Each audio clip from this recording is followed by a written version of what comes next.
በእናንተ ጥያቄ መሰረት የኖዋ ስኳድ ፕሮጀክታችን ምን ላይ እንደደረሰ ለማየት ዛሬ ከሽያጭ አማካሪ ዮናስ ጋር ተገኝቻለሁ። ኦኬ እንግዲህ ያው ኖዋ ስኳድ አፓርትመንታችን በአሁኑ ሰዓት ላይ ለደንበኞቻችን ለማስረከብ ሬዲ ሆነናል። ስለዚህ ሳይቱ ላይ ሄደን ያለበትን ደረጃ እንጎበኛለን ማለት ነው።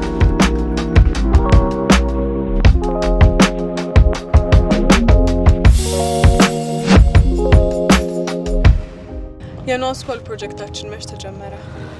የኖዋ ስኳድ ፕሮጀክታችን እንደ አውሮፓውያን አቆጣጠር 2020 ዓ.ም የተጀመረ ነው ፕሮጀክታችን ነው። እዚህ መኖሪያ መንደር ላይ 12000 ካሬ ሜትር ያረፈው የአፓርትመንት ከ650 በላይ ሱቆችና ከ70 ሱቆች በላይ ያዘ መኖሪያ አፓርትመንታችን ነው እና በተጨማሪ ደግሞ አፓርትመንቱ የራሱ ቢልዲንግ ላይ ሩፍ ቴራስ ያለው አፓርትመንት ነው። ሞር ዶም ሳይቱ ላይ ገብተን ይህን ዲቴል አኩሽን ኢንፎርሜሽን እናያቸዋለን። በአሁኑ ሰዓት ላይ ሙሉ ለሙሉ ተገንብቶ ሬዲ የሆነ አፓርትመንት ነው። እንደምታውቂው ለደንበኞቻችን ለማስረከብ የደረስንበት ሳይት ነው።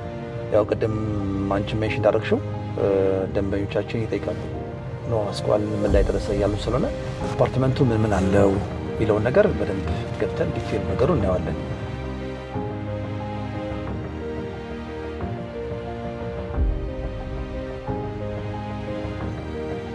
ኖዋ ስኳድ መኖሪያ አፓርትመንታችን ላይ ነው። አሁን ቀጥታ መኪና አቁመን ወደ አፓርትመንት ገብተንና ሱቆቹን እናያለን። እንደምታየው ቤዝመንቱ ሙሉውን ሰርቶ አልቋል። አሁን የምታያቸው ፊት ለፊት ሱቆቹ ናቸው።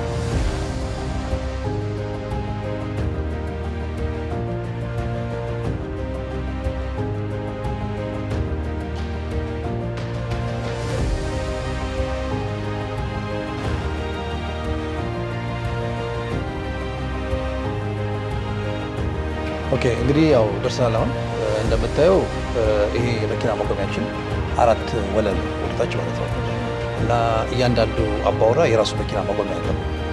ለዛም ነው አሁን የለጠፍናቸው የእያንዳንዱ መኖሪያ አፓርትመንት የሚቆጥራቸውን የለጠፍነው። ስለዚህ አንድ ሰው መኪና ኖሮም አልኖረውም እኛ ኦልሬዲ አንዳንድ መኪና ማቆሚያ ለደንበኞቻችን አለን ማለት ነው እዚህ ጋር። ስለዚህ የምታየው ኦልሬዲ የአፓርትመንቶቹ መኖሪያ ቤታቸው ቁጥራቸው። ስለዚህ በጣም በጥሩ ሁኔታ ተጠናቋል። ከመኪና ማቆሚያ ጀምሮ እያየን ነው የመጣ ነው። አሁን ደግሞ ከአፓርትመንቱ በውጭ በኩል እንገኛለን።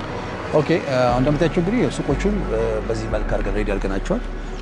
እነዚህ ሱቆች አገልግሎታቸው ለአፓርትመንቶች ብቻ ሳይሆን ለአካባቢው ነዋሪም ጭምር ያገለግላሉ። በተለያየ ካሬ ሜትር ነው ሱቆቹን ያመጣናቸው። ሞር እንግዲህ ደግሞ ወደ አፓርትመንቱ ውስጥ ገብተን ደግሞ እሱን ደግሞ እናያለን ማለት ነው። በጣም አሪፍ ነው። አሁን ደግሞ የግራውንድ ፍሎር ላይ ያለ ነው። የምታየው ፍሎር እንደ ኮመን ኤሪያ ነው። የተለያየ ፕሮግራም ቢኖር ከሩፍ ቴራሱ አሁን ቴራሱ ነው ያለን፣ ሩፍ ቴራሱ ነው ያለን። ከዛ አካባቢ ደግሞ ተጨማሪ ደግሞ ኤንቲክ ለልጆች መጫወቻም ኤሪያ የሚሆነው እንደምታያቸው በብሎክ ከፋፍለናቸዋል። ኤሪያዎቹ ኦልሞስት 5 ብሎኮች አሉ ማለት ነው። ስለዚህ ይሄ የምታየው ክፍተት መሀል ላይ ለነዋሪው አየር ከህንፃ ወደ ህንፃ አየር እንዲኖረው አድርገን የሰራነው ሎኬሽን ነው። ስለዚህ አሁን ደግሞ ወደ ሳምፕል ሀውሱ ነው ያለን። እንግዲህ ያው ዞር ዞር ለማለት ያህል እንደምታየው ህንፃ ለህንፃ ለቅለቅ ያለ ኤሪያዎች ያሉት እና በዚህ አጋጣሚ እንግዲህ አንዱ ጊዜ አካባቢ አፓርትመንቱ ውበት ነው። ቆንጆ ነው እንግዲህ አይደል አፓርትመንታችን በጣም ያምራል። በጣም ቆንጆ ነው። እዛ ድረስ መንቀሳቀስ ይቻላል። እንግዲህ ምንም የመኪና እንቅስቃሴ የሌለበት መኖሪያ ብቻ ነው። ቅድም ያየነው መኪና ማቆሚያ እታች ነው የሚያልቀው ሙሉ ለሙሉ። ስለዚህ ይሄ ደግሞ ከምንም ነገር ነፃ ነው ማለት ነው። ስለዚህ ኤኒቲንግ ወክ ማድረግ ብትፈልጊ ከግቢ ሳትወጪ ማለት ነው። ለዛ ነው እንደዚህ አይነት ነገር ስንሰራ እኛ ሰፋ ያለ ካሬ ሜትር ላይ ስንሰራ አፓርትመንቱም ለነዋሪውም በጣም ተጨማሪ ነገር የሚያመጣው ነገር አለ ማለት ነው። ለልጆችም ለአዛውንቶችም ሴፍ የሆነ እንግዲህ ያው እንደምታየው ብዙ ነገሩን ጥሩ አድርገን ነው የሰራነው። ስለዚህ ያው ቅድም ያልሽው ደንበኞች ኮሜንት እንቁላል ፋብሪካ አስኳል የሚሉት ነገር ያው እንግዲህ በፊት ለፊት ስታዩ ደግሞ ላንቺ መልስ ይሆናል። አሁን ወደ ሳምፕል ሀውስ እንሄዳለን። ሳምፕል ሀውስ የተዘጋጀ ነው ያው ለምርቀት ያው እንደምታየው ሬዲ ሆኗል አፓርትመንቱ። ስለዚህ የምናደርግ ሳምፕል ሀውሱን ታያለሽ ስናስመርቅ ቤቱ ምን ሲያልቅ ምን ይመስላል የሚለው ነገር በዚህ አጋጣሚ እናየዋለን ማለት ነው። ስለዚህ ወደ ሳምፕል ቤቶች ገብተን ደግሞ ቀጣይ ነገሩ እንግዲህ አሁን የመኖሪያው ፍሎር ላይ ደርሰናል። እዚህ ፍሎር ላይ የምታያቸው ባለ 2 እና ባለ 3 መኖሪያ አፓርትመንት ናቸው። እዚህ አፓርትመንት ላይ የከርሰ ምድር ውሃ ጄኔሬተር ትራንስፎርመር ያሞላሉ። በተጨማሪ የቆሻሻ ጋርቤጅ ትናለን ማለት ነው። ይህ አፓርትመንት ገበያ ላይ ስናወጣው በኢትዮጵያ ከ2 ሚሊዮን ብር ጀምሮ ነበረ። አሁን ታዲያ ከረንት ላይ ያለው ዋጋ ስንት ይባላል? አሁን ከረንት ላይ ያለው ማርኬት ከ14 ሚሊዮን እስከ 20 ሚሊዮን ብር ባለው ሬንጅ ውስጥ እኛም አሁን ገበያ ያለን አፓርትመንቶች አሉ። የሚቀሩ አፓርትመንቶች እሱ ነው ማለት ነው። እንግዲህ አንደኛው መኖሪያ አፓርትመንታችን ነው። ይህ መኖሪያ አፓርትመንታችን ባለ 3 ቤድሩም አፓርትመንት ነው። እዚህ ጋር የምንገባበት ኪችናችን ነው። እንደምታየው ኪችን ነው።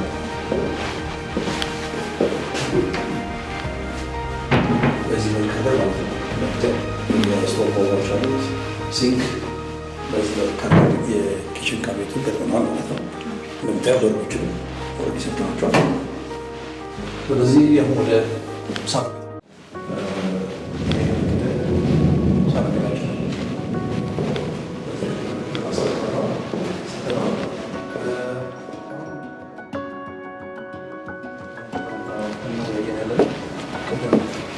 ከላይ ሆነ ለማየት ደግሞ ይቻላል። ቀደም ወክ ስናደርግ ልጆች ሳይክል ሲነዱ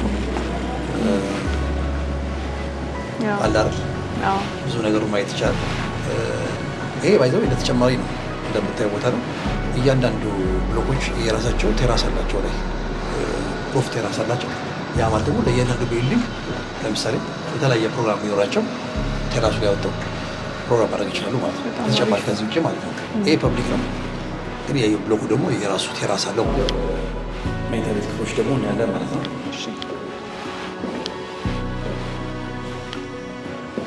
እዚህ ጋር ኮመን ባዝሩም ነው። አንዶሽ ደብሲ ሻወር እዚህ ጋር ተደፍሞ ባለሱ መኝታ ቤት ነው። ቅድም እንዳወራ ነው።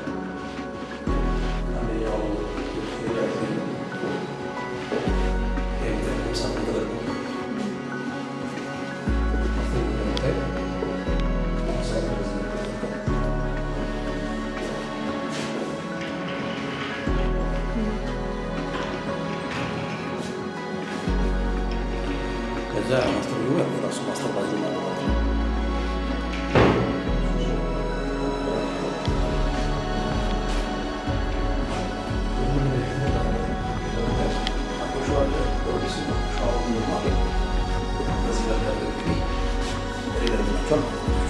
አሁን እንግዲህ ቴራስ ላይ እየገባን ነው። ሩፍ ቴራስ ቅድም ያልኩሽ ይሄ ሩፍ ቴራስ አገልግሎት የሚሰጠው አንዱ ቢልዲንግ የጋራ መጠቀሚያቸው ነው። እዚህ ላይ እንግዲህ የተለያየ ፕሮግራም ሲኖራቸው አንዳንድ ዝግጅት ሲኖራቸው የሚያዘጋጁት ቦታ ነው። እንደምታየው ዛሬስ ነው። ይሄ ማለት የዚህ የራሱ ብሎኬ የምንለው ያለንበት ፍሎር ያለ ነው።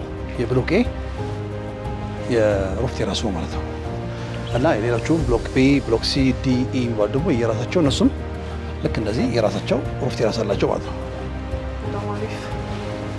እንግዲህ እዚህ ቴራስ ላይ ቆመሽ እንግዲህ ከተማውን በደንብ እናያለን ማለት ነው። አዲስ አበባን በደንብ